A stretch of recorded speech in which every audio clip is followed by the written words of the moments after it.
La première présentation sera faite par Pierre Levasseur et Sunéa du département d'économie politique à Sydney. Et ils vont nous parler de l'impact des inégalités de genre sur le rôle des inégalités de genre dans l'épidémie d'obésité en Inde.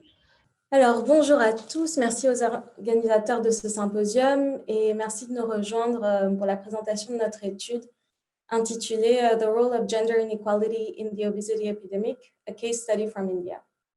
Donc, cette étude est réalisée avec Pierre Levasseur et Valentina Alvarez Saavedra, qui sont tous les deux de l'unité SADAPT de l'INRAE. Et je suis chercheuse en postdoc à l'Université de Sydney. Et donc, ce projet est encore à un stade relativement préliminaire et on est ravis de pouvoir vous présenter nos résultats initiaux aujourd'hui. Tous vos commentaires sont évidemment les bienvenus et nous permettront d'améliorer notre étude. Alors, voici le plan de la présentation. Je vais tout d'abord introduire notre thème de recherche et la littérature associée. Puis, je vous présenterai les données et la méthode. Ensuite, Pierre vous présentera quelques statistiques descriptives, suivies des résultats préliminaires de notre étude, et il finira par une discussion et une conclusion. Donc, il existe aujourd'hui une épidémie croissante de l'obésité, et cette épidémie est devenue un enjeu global majeur selon l'OMS. En effet, en 2016, 2 adultes sur 5 étaient en surpoids, 13% étaient obèses. Cette épidémie de l'obésité semble ne pas affecter les hommes et les femmes dans les mêmes proportions, puisque la prévalence de l'obésité féminine est plus forte que celle de l'obésité masculine. Il y a dans le monde 3 femmes obèses pour chaque 2 hommes obèses. Par ailleurs, cette épidémie de l'obésité n'affecte pas toutes les régions du monde de la même manière. En effet, Popkin explique qu'il s'opère dans le monde un phénomène de transition nutritionnelle. Le développement économique qui induit une urbanisation et un passage d'un système à dominante agricole à un système économique dominé par l'industrie puis les services est accompagné de changements des régimes alimentaires considérables qui permet à la fois de réduire la famine, mais conduit aussi à une augmentation de l'obésité et des maladies associées. Donc, dans notre étude, on s'intéresse au lien entre inégalité de genre et obésité dans le contexte des pays en développement. Il existe déjà des études qui montrent le lien entre la pauvreté et l'obésité, notamment en s'intéressant au gradient social de l'obésité.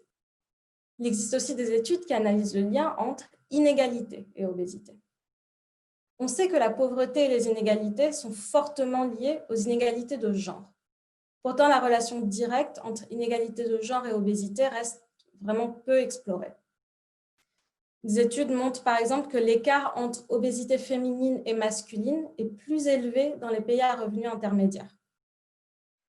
On sait aussi aujourd'hui qu'au niveau global, il y a une association entre inégalité de genre et les différences entre obésité féminine et masculine. Wells et ses co-auteurs montrent notamment qu'il y a une corrélation positive entre l'index d'inégalité de genre et l'excès d'obésité féminine dans le monde. Donc, dans notre étude, on va s'intéresser précisément au cas de l'Inde. Donc, l'Inde est un pays à revenus intermédiaires bas, où la prévalence du surpoids et de l'obésité augmente de manière inquiétante, comme on peut le voir sur ce graphique. L'Inde est un cas intéressant parce que, tout d'abord, comme le montre Meenakshi, il y a en Inde un triple fardeau de la malnutrition. On a en effet, en même temps, des phénomènes de sous-nutrition, de surnutrition et de nutrition constituée d'aliments qui ne sont pas sains. L'Inde est aussi un cas intéressant parce que, est un cas intéressant pour notre étude parce qu'il s'agit d'un pays avec de très fortes inégalités de genre en termes économiques, en termes de santé, en termes d'investissement que font les parents entre les petites filles et les petits garçons. Et par exemple, quand on regarde l'index d'inégalité de genre du PNUD, l'Inde est classée 129e sur 189 pays. Donc, la question qu'on va se poser dans notre étude est la suivante. Comment les inégalités de genre affectent-elles l'indice de masse corporelle des femmes en Inde? On va adopter pour cela une approche dynamique pour observer des changements de poids entre 2005 et 2011. on va observer les inégalités de genre au niveau local. Et les indices d'inégalité de genre qu'on va choisir sont des indices objectifs d'inégalité socio-économique et des indicateurs de normes de genre. On est particulièrement intéressé par les différences entre les zones urbaines et les zones rurales. Donc, les mécanismes pouvant expliquer un lien entre les inégalités de genre et le poids des femmes sont les suivants. Tout d'abord, l'empowerment des femmes et la réduction des inégalités de genre peuvent être liées à une augmentation des calories consommées par ces femmes, menant à réduire à la fois la prévalence de la sous-nutrition, mais aussi à augmenter la prévalence de la surnutrition. Il peut y avoir un lien positif entre l'agencéité des femmes et l'égalité intraménage qui mène à plus de nourriture pour les femmes. Il peut y avoir aussi un lien entre l'agencéité des femmes et leur mobilité physique, ce qui mène à plus de dépenses caloriques. Et il peut aussi y avoir un lien entre l'agencéité et l'empowerment des femmes et une réduction du stress qu'elles subissent et une image plus positive de leur corps, menant à des modes de vie plus sains. Donc, pour mener notre étude, nous utilisons la base de données India Human Development Survey, qui est la seule base de données en panel représentative au niveau national en Inde. Il y a 2 vagues d'enquêtes, donc une en 2005, une en 2011, et les données sont très riches en ce qui concerne l'information concernant les inégalités de genre. Notre échantillon final est composé de 21 665 femmes adultes qui ne sont pas enceintes, réparties dans 2401 localités.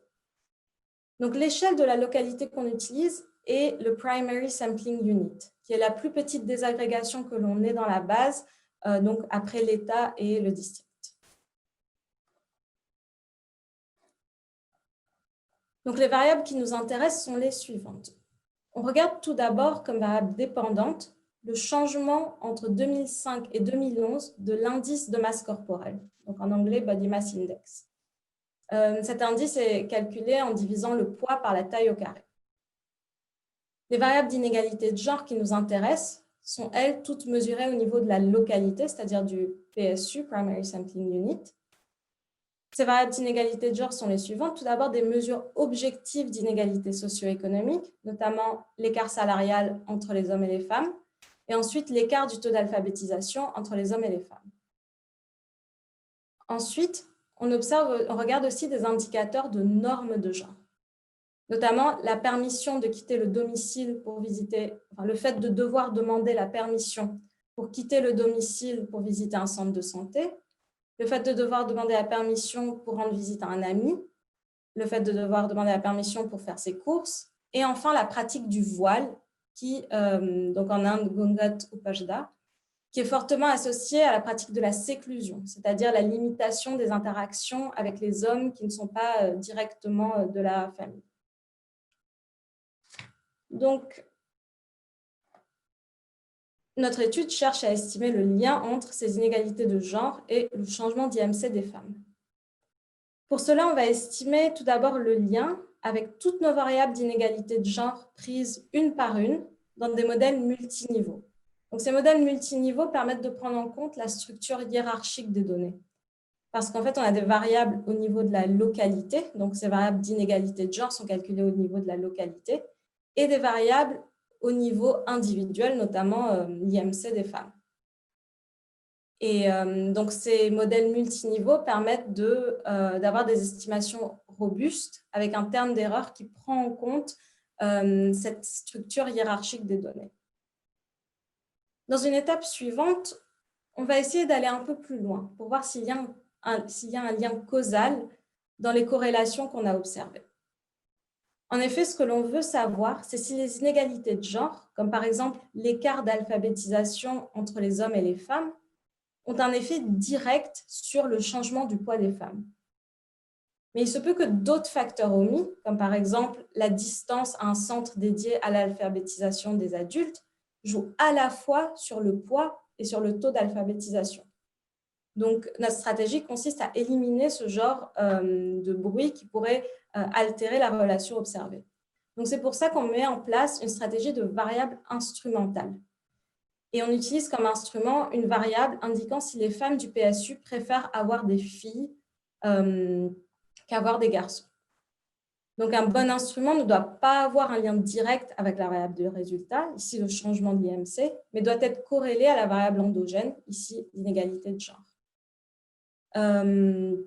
Les variables de contrôle sont indiquées ici, donc le BMI, l'IMC en 2005, l'âge au carré, le niveau d'éducation, la caste et la religion, le fait que le ménage soit pauvre ou pas, la résidence en zone urbaine et la région. Je vais maintenant laisser la parole à Pierre pour la suite de la présentation.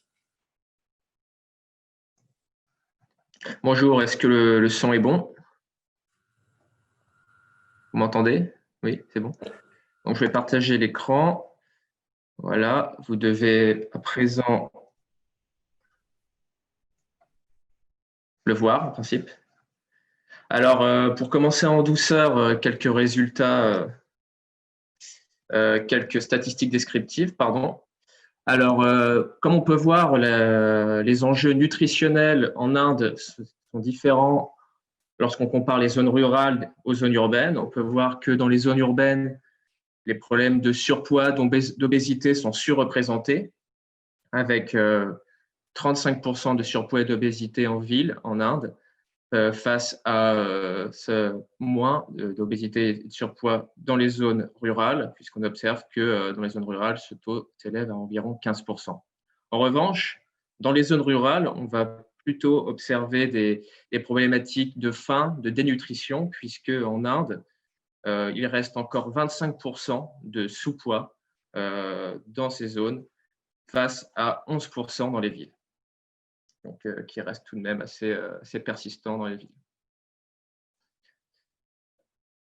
Lorsqu'on s'intéresse aux évolutions des indicateurs de corpulence, on peut voir que les inégalités d'indice de masse corporelle entre hommes et femmes sont plus importantes en ville qu'en zone rurale. Lorsqu'on compare, par exemple, l'indice de masse corporelle des hommes et des femmes, eh bien, celui-ci est 1 kg par mètre carré supérieur pour les hommes que pour les femmes dans les villes, alors que cette différence est non significative dans les zones rurales. De même, lorsque on regarde l'évolution de l'indice de masse corporelle des femmes entre 2005 et 2011, on peut voir que la croissance a été plus forte dans les villes que dans les zones rurales, avec une augmentation presque de 2 kg par mètre carré, alors que dans les zones rurales, l'augmentation a été environ d'1 kg par mètre carré. En termes d'indicateurs d'inégalité de genre, on a des résultats assez différents en fonction de l'indicateur utilisé. On observe par exemple pour l'indicateur d'écart de salaire entre hommes et femmes en 2011 que celui-ci est supérieur en zone urbaine. Donc, les hommes sont 2 fois plus payés que les femmes en zone urbaine, en Inde, alors qu'en zone rurale, les hommes sont 7 fois plus ou mieux payés que les femmes. En revanche, lorsqu'on regarde l'écart d'alphabétisation entre les hommes et les femmes, eh bien, celui-ci apparaît plus élevé dans les zones rurales. Différence de 21 points de pourcentage dans ces zones, donc vraiment un niveau d'alphabétisation beaucoup plus fort pour les hommes, les zones rurales, alors que cet écart s'élève à 10 points de pourcentage dans les zones urbaines. Cet écart en fonction de la zone n'est pas si étonnant dans la mesure où les femmes dans les zones rurales ont des grosses difficultés d'accès à la scolarisation. Enfin, en ce qui concerne les indicateurs de normes de genre, on n'observe pas de grosses différences en fonction de la zone d'habitat, même si les restrictions à la mobilité, comme devoir demander la permission pour se rendre à des centres de santé, devoir demander la permission pour aller voir des amis ou se rendre à l'épicerie, est plus élevée en ville, relativement, légèrement plus élevée en ville. De même, les pratiques de séclusion sont un petit peu plus élevées en ville qu'à la campagne. Alors, si on trace juste une droite entre les indicateurs d'inégalité de genre et l'évolution de l'indice de masse corporelle des femmes entre 2005 et 2011, on observe des faits stylisés assez intéressants, puisqu'on peut voir que, par exemple, pour l'indicateur d'écart de salaire entre hommes et femmes, eh bien, on a un lien positif et linéaire dans les zones urbaines, mais aussi dans les zones rurales. En ce qui concerne l'indicateur d'alphabétisation, d'écart d'alphabétisation entre les hommes et les femmes, cette fois, on a une relation différente entre les zones rurales et les zones urbaines, puisque dans les zones urbaines, on observe que plus les localités sont inégales en termes d'alphabétisation entre les genres, plus les femmes tendent à prendre du poids. En revanche, plus cet écart augmente dans les zones rurales, plus les femmes, moins les femmes prennent de poids. Donc, on voit bien que leur corpulence passe de 1,8, leur prise de poids passe de 1,8 kg par mètre carré à moins de 1 kg par mètre carré. Toutefois, ces simplifications linéaires ont leurs limites et peuvent être limitées par une réalité plus complexe, une réalité, par exemple, qui serait non linéaire. Si on régresse ces deux variables de manière non linéaire avec une binomiale fractionnée, on peut voir que finalement, ce lien qui était positif et linéaire dans les zones rurales, en ce qui concerne les écarts de salaire, devient non linéaire. Il prend la forme quadratique en cloche, ce qui montre que pour des niveaux d'inégalité de salaire exacerbés, eh bien, les femmes tendent à perdre du poids, du moins à moins en gagner dans les zones rurales. Cela marque l'importance, la nécessité d'aller explorer la potentielle présence de non-linéarité dans la relation. Alors maintenant, voici les résultats des modèles d'estimation que vous a présenté tout à l'heure Sounéa dans la méthode. On peut voir donc différentes colonnes. La première grosse colonne correspond à l'échantillon de toutes les femmes. La deuxième grosse colonne, l'échantillon des femmes urbaines. Et la troisième grosse colonne, l'échantillon des femmes rurales. Pour chaque échantillon, on a fait des régressions, comme l'a dit Sounéa, petit niveau classique, qui contrôle donc pour les caractéristiques comme l'âge ou la caste, etc. Et aussi des régressions instrumentées. On va contrôler pour les problèmes de causalité inverse, mais aussi les problèmes de caractéristiques inobservées, comme l'a précisé Sounéa, en utilisant comme instrument les préférences de sexe des enfants. Pour chaque estimateur utilisé, on va spécifier des modèles linéaires, donc on considère une relation linéaire entre les inégalités de genre et la prise de poids, mais aussi des relations quadratiques, supposant potentiellement une relation en U ou en cloche, comme on l'a vu dans le graphe précédent. Alors, je vais commenter uniquement les résultats qui sont encadrés pour simplifier mon discours. On voit que, et je vais commenter uniquement aussi les résultats issus des modèles instrumentés, dans la mesure où ces résultats peuvent être interprétés comme des effets. On voit que dans les zones urbaines, plus les écarts d'alphabétisation entre les hommes et les femmes défavorables aux femmes augmentent dans les localités, plus les femmes tendent à prendre du poids. En revanche, dans les zones rurales, ce serait plutôt l'inverse. Plus les inégalités d'alphabétisation augmentent entre les femmes et les hommes, plus les femmes perdent du poids ou du moins tendent à moins en gagner. On retrouve le même fait stylisé dans les zones rurales lorsqu'on utilise l'écart de salaire entre les hommes et les femmes. Plus l'écart de salaire entre hommes et femmes augmente dans les zones rurales, plus les femmes tendent à perdre du poids ou à moins en gagner. Par contre, ce qui concerne les zones urbaines, l'indicateur d'écart de salaire fournit un résultat un peu ambigu. Par exemple, une relation en U. Ce qui suggère que pour des niveaux exacerbés d'inégalité de genre, des salaires, inégalités de genre liées au salaire dans les zones urbaines, on observe une prise de poids significative des femmes. En termes d'indicateurs de normes de genre, on observe des résultats relativement cohérents, puisque dans les zones urbaines, les restrictions à la mobilité des femmes, par exemple, si elles doivent demander la permission pour aller au centre de santé, visiter des amis ou aller à l'épicerie, tendent à augmenter le risque de poids chez ces dernières.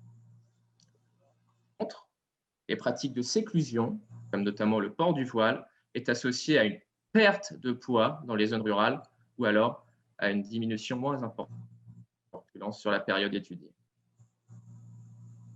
En conclusion, nos résultats suggèrent qu'il y a une connexion forte entre les inégalités de genre et l'indice de masse corporelle des femmes qui serait intimement liée à la zone d'habitat en Inde. des indicateurs locaux d'inégalité de genre et de restrictions liées aux normes de genre, comme par exemple les restrictions à la mobilité, sont associées à une prise de poids significative des femmes dans les zones urbaines. En revanche, dans les zones rurales, ces indicateurs, donc les indicateurs d'inégalité de genre, comme les écarts de salaire ou les écarts d'alphabétisation, mais aussi certaines pratiques de séclusion, sont associées à une perte de poids, du moins un effet négatif sur l'indice de masse corporelle des femmes. Ça, c'est nos résultats. Maintenant, je vais vous exposer les mécanismes qu'on suppose, les mécanismes sous-jacents supposés. On suppose que donc, dans les zones rurales, les inégalités de genre pourraient être associées à des déprivations nutritionnelles au sein du ménage, mais aussi au sein de la localité, du fait que, par exemple, comme quelqu'un l'a dit hier dans une présentation, les femmes soient obligées, contraintes de manger après les enfants et le mari, et donc contraintes à manger les restes du panier alimentaire. De même, les femmes en zone rurale sont souvent associées à des travaux, donc à des emplois assez physiques, comme les emplois dans l'agriculture, comme le spécifiait hier Esther Katz en Amazonie. Et on peut aussi supposer que les femmes ont un accès moindre aux services de santé, aux soins dans les zones rurales. Ces trois éléments étant associés à la perte de poids. En revanche, on peut supposer que l'urbanisation va modifier la relation entre les inégalités de genre et la corpulence des femmes, dans la mesure où les inégalités de genre prennent d'autres formes dans les villes. Mobilité restreinte, comme on l'a vu avec les indicateurs de normes de genre, ce qui fait que les femmes adoptent des modes de vie plus sédentaires, donc moins de sorties, moins d'opportunités sur le marché du travail, parce qu'elles sont contraintes par leur mari ou du moins par la société dans laquelle elles vivent. Et on peut aussi supposer que les femmes souffrent d'un stress supplémentaire dans les villes, menant à des troubles socio-psychologiques du fait d'un décalage entre leur situation, telle qu'elles le vivent chaque jour dans leur société très inégale, et ce qu'elles peuvent voir dans les médias ou à la télévision, notamment le monde des sociétés plus égalitaires comme la télévision occidentale. Cela me pouvant mener donc à une perte de confiance en soi, à une perte d'estime de soi, dépend des facteurs de prise de poids. Cela nous mène donc à recommander la mise en place de programmes visant à lutter contre les inégalités de genre dans les politiques publiques de santé, notamment celles visant à lutter contre l'obésité, spécialement dans les zones urbaines. On peut aussi mettre en relief, mettre en parallèle nos résultats avec la pandémie de coronavirus, puisqu'on peut supposer que les périodes de confinement ont eu des effets néfastes sur la prévalence de malnutrition en Inde et sur les inégalités de genre, notamment les inégalités de genre intraménage. Et puis, pour ouvrir, je voudrais bien sûr préciser qu'il nous reste encore beaucoup à lire, c'est juste des résultats préliminaires. On doit encore effectuer plusieurs tests pour rendre l'échelle d'analyse, donc niveau PSU, aux localités plus représentatives encore. Et puis, on aimerait aussi, c'est ce qu'on est en train de faire avec Valentina, s'intéresser aux inégalités de genre intraménage pour voir comment ces inégalités intraménage affectent le risque de corpulence féminine, mais aussi affectent le niveau de corpulence des enfants. Voilà, je vous remercie de votre écoute.